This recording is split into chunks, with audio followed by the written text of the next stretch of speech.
जय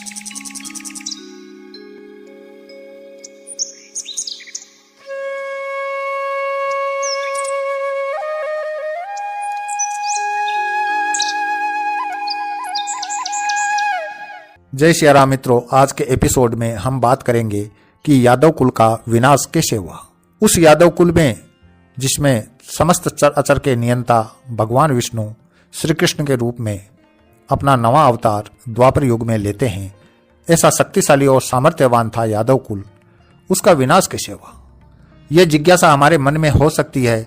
इसको जानने के लिए हमें महाभारत युद्ध की स्थितियों में जाना होगा। 18 दिन लंबा ये युद्ध चला। गांधारी और धृतराष्ट्र के 100 पुत्र इस युद्ध में मारे गए। इसके अलावा उनके अन्य परिवारजन, उनके सगे संबंधी, उनकी सेना के योद्धा पूरे के पूरे विनाश की भेंट चढ़ गए। गांधारी और धृतराष्ट्र युद्ध के परिणामों से बहुत दुखी रहते थे। इधर विजयी पांडव हस्तिनापुर पहुंचे। महाराज युधिष्ठिर का राज्याभिषेक कार्यक्रम रखा गया। उसमें देश विदेश के अनेक राजा महाराजा शामिल हुए। कार्यक्रम की पूरी जिम्मेदारी श्री कृष्ण के कंधों पर थी। उसी दौरान श्री कृष्ण के मन में इच्छा जागृत हुई कि मुझे गांधारी से मिलना चाहिए और उनके आहत मन को राहत पहुंचानी चाहिए। शायद मेरे शब्दों से उनको कुछ शांति मिले। यह सोचकर श्री कृष्ण गांधारी से मिलने के लिए उनके महल में गए। जाकर प्रणाम किया। गांधारी ने जब देखा कि श्री कृष्ण उनके सम्मुख खड़े हैं तो उनका क्रोध उबल पड़ा। उन्होंने श्री कृष्ण को धिक्कारते हुए कहा कि अरे वासुदेव, तू चाहता तो युद्ध को रोक सकता था। दोनों ही पक्ष तुम्हारे ही थे। जितना प्रिय तुम्हें अर्जुन था उतना ही दुर्योधन भी था। दोनों तुम्हारे आज्ञा पालक थे। तुम बीच का कोई भी रास्ता निकालकर इस युद्ध को टाल सकता था। तुझ में वो सामर्थ्य थी, वो शक्ति थी, लेकिन तुमने ऐसा नहीं किया, बल्कि धर्म अधर्म किसी भी तरह से पांडवों को प्रोत्साहित करता रहा युद्ध करने के लिए, और अंत में मेरे पूरे कुल का विनाश करवा दिया। भाइयों को भाइयों से लड़वा दिया। मैं तुम्हें साफ देती हूं कि एक दिन तुम्हारा भी कुल इसी तरह से आपस में ही लड़कर विनाश की भेंट चढ़ेगा। और मित्रों, गांधारी के शब्दों में बहुत शक्ति थी, क्योंकि उन्होंने एक लंबा तप और साधना का समय व्यतीत किया था। अपनी आंखों पर पट्टी बांधकर पतिव्रता धर्म का उन्होंने उदाहरण पेश किया था। श्री कृष्ण जानते थे कि गांधारी का शाप काम करेगा, अपना असर दिखाएगा। उन्होंने मंद मंद मुस्कुराते हुए गांधारी के द्वारा दिए गए शाप को अंगीकार कर लिया। अब हम चलते हैं द्वारिकापुरी। द्वारिका क्यों और कैसे बसी, इसका एक वीडियो मैंने अपने चैनल पर पहले से अपलोड कर रखा है।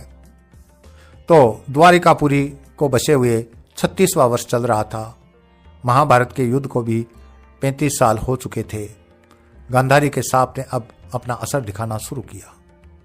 वो यादव योद्धा जो आपस में मिलकर युद्ध लड़ा करते थे, जिनकी प्रतिष्ठा पूरे भरतखंड में थी, यादवों के जो कुल थे, वृष्णि, भोज, अंधक, यादव आदि, जो अब तक मिलजुल कर कार्य करते थे, वो आपस में ही लड़ने और झगड़ने लगे। द्वारिकापुरी में कुछ ऐसी अनहोनी और अजीबोगरीब घटनाएं होने लगी।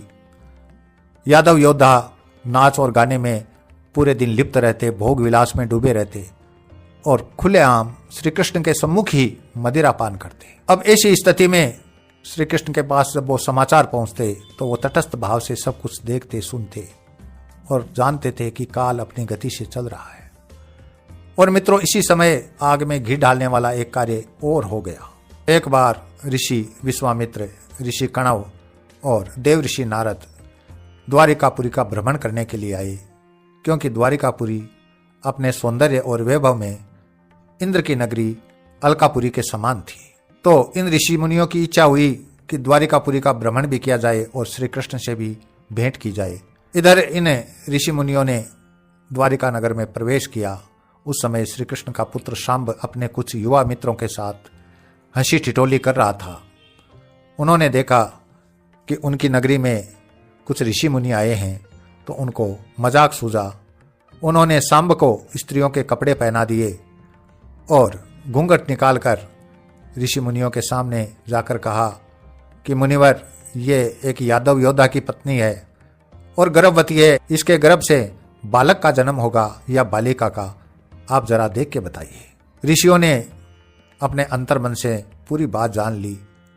उनको क्रोध आया और क्रोधावेश में ही उनके मुंह से निकल गया कि इसके गर्भ से न बालक का जन्म होगा न बालिका का, क्योंकि यह एक पुरुष है और इसके गर्भ से जन्म लेगा एक मूसल जो तुम्हारे पूरे कुल का विनाश करेगा। और मित्रों, यह समाचार जब श्री कृष्ण के पास पहुंचे तो उनके मुंह से निकला कि ऋषि मुनियों का शाप कभी झूठा नहीं जाता। और दूसरे ही दिन सांब के शरीर से एक वज्र के समान कठोर मूसल जन्म लेता है। उस मूसल को महाराज उग्रसेन चुपके से समुद्र में फेंकवा देते हैं, लेकिन फिर भी सांप अपना काम करता है। उस महाविनाशकारी मूसल के अनेकों टुकड़े हो जाते हैं और समुद्र में एक प्रलय सा मच जाता है।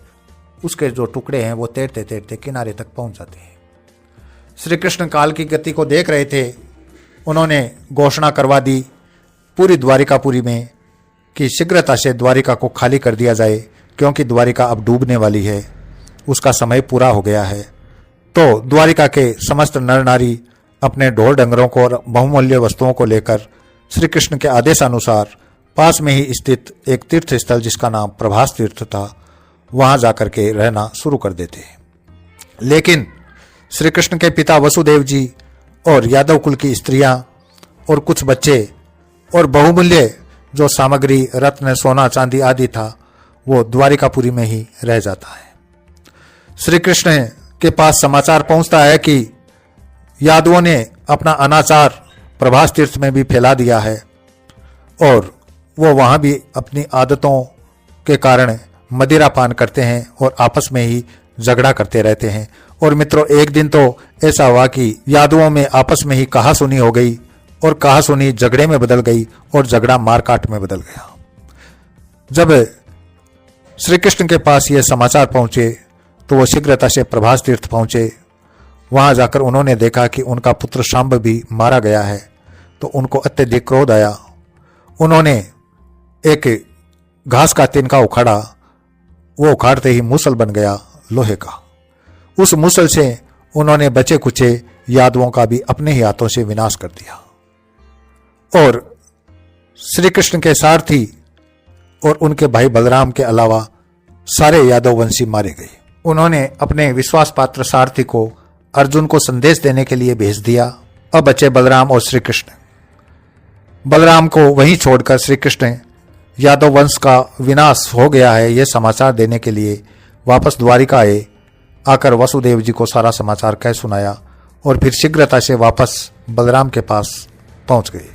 उन्होंने आकर देखा कि बलराम योग निद्रा में हैं और उसी अवस्था में उनके मुंह से शेषनाग निकलते हैं और निकलकर समुद्र की ओर रवाना हो जाते हैं। समुद्र आगे बढ़कर शेषनाग का स्वागत करता है। श्री कृष्ण भी अब जान लेते हैं कि मेरी भी देह त्याग का समय हो गया है, क्योंकि मेरा शेषनाग भी अब वापस अपने मूल स्वरूप में लौट गया है। तो श्री कृष्ण भी समुद्र के किनारे के उस वन में भटकने लगते हैं और भटकते भटकते ही अपनी देह त्याग के इरादे से योग निद्रा में चले जाते हैं। और उसी समय एक शिकारी श्री कृष्ण को पेड़ के नीचे सोया हुआ हिरण मानकर तीर चला देता है और तीर जाकर श्री कृष्ण के तलवे में लगता है और इस प्रकार वो अपनी देह त्याग करके स्वर्ग की ओर प्रस्थान कर जाते हैं। और श्री कृष्ण के देह त्याग के साथ ही द्वारिका समुद्र में डूबना शुरू हो जाती है। एक महाप्रलय होता है। समुद्र अपनी सीमाओं को तोड़कर समस्त द्वारिकापुरी को अपने में समा लेता है। इसी के साथ मैं अपनी वाणी को विराम देता हूँ। मेरे साथ बने रहने के लिए मेरा चैनल सब्सक्राइब कीजिए और बेल आइकन को प्रेस कीजिए। अगले वीडियो में फिर मिलते हैं, तब तक के लिए जय श्री राम।